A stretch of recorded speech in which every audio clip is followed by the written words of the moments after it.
Now the Hackamore is intended to be used as a signal device, not a contact device.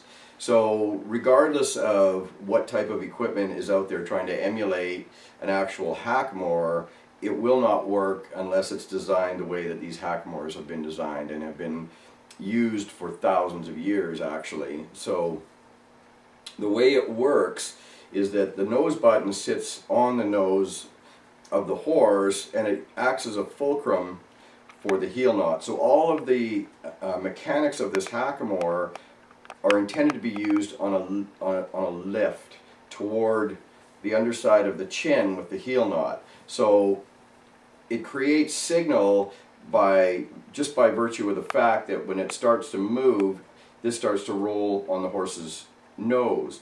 And then what else will happen is the cheek piece starts to move. So the horse starts to feel these things, so they're pre-signals long before you actually make contact with the underside of their jaw. It's not made to bump the nose, it's not made to be pulled back on, it's actually all to be lifted on as such. And so ultimately what's going to happen is that you're going to get a belly in your rein, and that's what's going to create your signal. So if you can see, this Hackamore is moving very, very slightly, and that horse can feel it. So that horse gets a chance to respond to that signal long before you actually lift this rein high enough to make contact with the heel knot. So we school our horses in these Hackamores until they're working completely off signal, meaning you're never making contact with that horse's jaw or bumping their nose for any reason. So the next stage in development of a bridle horse, two-rein horse or bridle horse, is that we move down in diameter from a 1/2 inch to a 3/8. Now this is a 3/8, it's very, very lifey, very soft.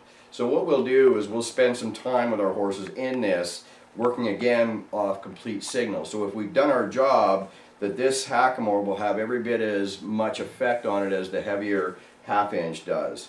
So when we've spent some time in the 3/8, what we'll do is we'll step down to a 1/4 inch, which is what we're going to use as our underbridle for our two-rein. So the spade bit is probably the most misunderstood bit that we have on the planet today. You know, and by looking at it, it looks very, very harsh, it looks very scary, and usually people's first impression is that, holy cow, you know, what's it going to do to that horse? But the truth of it is the spade bit was designed strictly as a signal bit. A signal bit meaning, again, like we talked about with the Hackamore, is that just by virtue of feel, that horse understands what it is that we want him to do.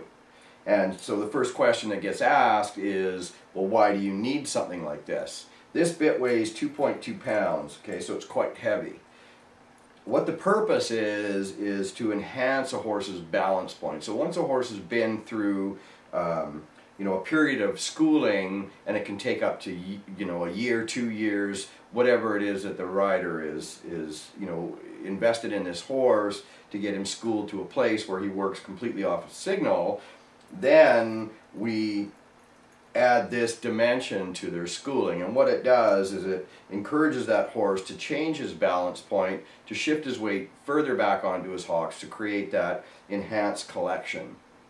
So again, it's never meant as a leverage bit, it's strictly used as a signal bit. And so we ride the horse in the two-rein, like we explained earlier, with the bosalita and the underbridle, with this bosalita and the lighter McCarty. That horse is guiding off this signal from this bosalita and packing the spade. So basically the rein chains are constantly hung with a belly in them. We guide the horse using strictly the McCarty rein to start with, and then we'll start picking up on the actual rommel, which is what I'm going to show you right here. This is a braided weighted rein that enhances, again, the belly of the rein chains. It enhances the signal that that horse gets. So as we progress in our schooling with the horse, and as he gets more and more comfortable in the two-rein, we'll start to pick more and more up on our bridle rein, but never allowing those chains to come tight.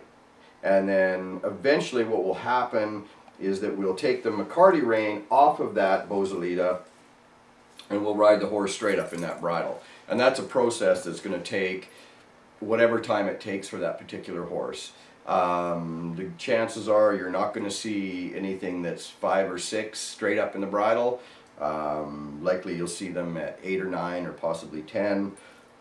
Once they've been in the Hackamore, once they've been in the 2 rein, they've spent some time packing this bridle, then eventually you start to wean them off of the Hackamore rein or the bosalita rein and go straight on to the Spade bridle. And believe it or not, the horse understands that they actually own this bridle. This is not something that is causing them distress to carry around. In fact, for the most part, most of these horses are pretty proud to be able to wear something like this.